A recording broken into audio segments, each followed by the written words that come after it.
This is Steve Robbins. Welcome to the Get It Done Guys, quick and dirty tips to work less and do more.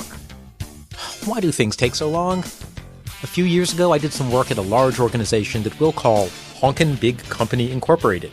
Neither of us will ever be the same. In my first few weeks, we decided the company needed a website.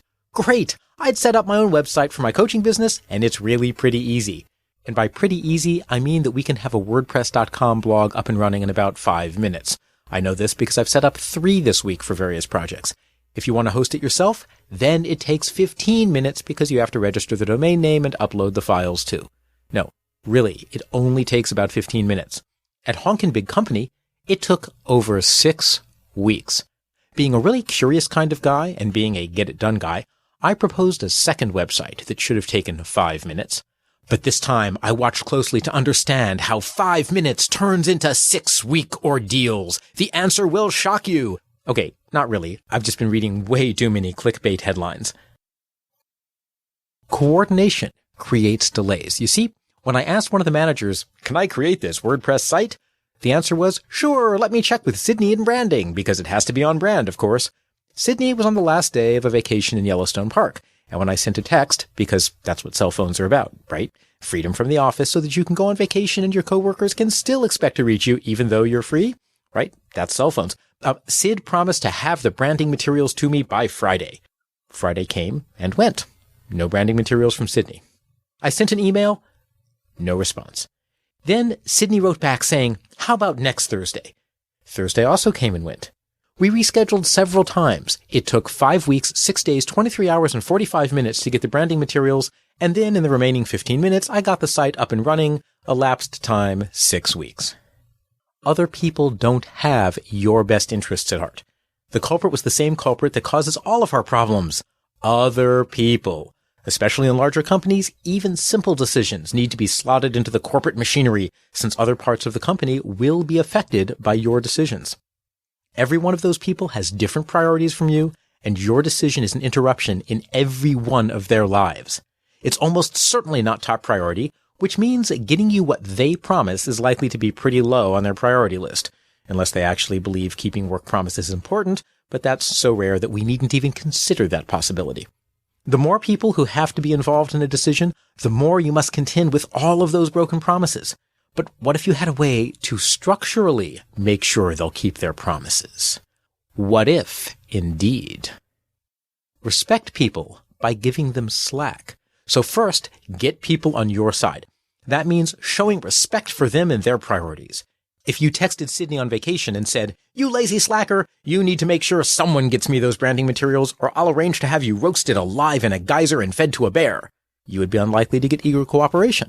So instead, you hear Sydney's proposal, branding materials by Friday, and you agree.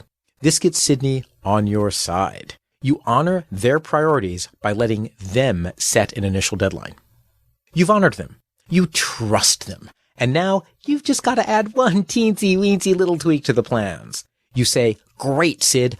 Tell you what, let's schedule a half-hour meeting for Friday at 4:30 to review the materials. Of course, if you've gotten the materials to me by then and there are no questions, we'll just cancel the meeting." This way, you've actually set a hard deadline for Sid. If the logos aren't in your hands by Friday, you can get them at the prearranged 4:30 meeting.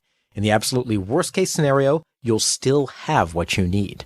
Furthermore, now Sid has some incentive. There's a meeting on the calendar that will go away as soon as those branding materials hit your desk. Since Sid just loves meetings, no, really, Sid hates meetings, the ability to get one off the calendar is a motivating force for getting you those materials. If Sid doesn't get you the materials by Friday and then calls to try to cancel the 4:30 p.m. meeting, start turning the screws. Why don't you just take pictures of the materials with your smartphone and text them to me right now? Then I'll be able to cancel the meeting, you can say. If Sid is local, you can even arrange to stop by the office to pick up the materials. If Sid is not local, call TaskRabbit and arrange for them to visit Sid's office in person and pick up the materials you need. Hopefully wearing a t-shirt that says, "TaskRabbit, doing the jobs that your coworkers promised to do but failed." Do your best to enforce some version of the 4:30 p.m. deadline, and please overlook the moral implications of calling a living, breathing person who once had goals and hopes for their lives and now is working a menial below living wage job to pay off crushing student debt by the title of TaskRabbit. Coordinating with other people is always tricky. When you need something from them, give them plenty of rope. Schedule the deliverable so that it really works for them. But make sure that you're holding the end of the rope that's not tied around their neck. Let them specify the deadline, but make sure that you're holding on to the end of the rope that's not tied around their neck. Let them specify the deadline and schedule a meeting with them on that deadline to review the deliverables. If they flake, use that meeting to stand over their shoulder while they get you what you need. Otherwise, reward them for delivering early by canceling the meeting. You got what you want, they get more free time on their calendar, and you can return the rope to the hardware store unused. This is Steve Robbins. Follow Get It Done Guy on Twitter and Facebook. I help high achievers build extraordinary careers. If you want to know more, visit steverobbins.com. That's SteverRobbins.com. Work less, do more, and have a great life.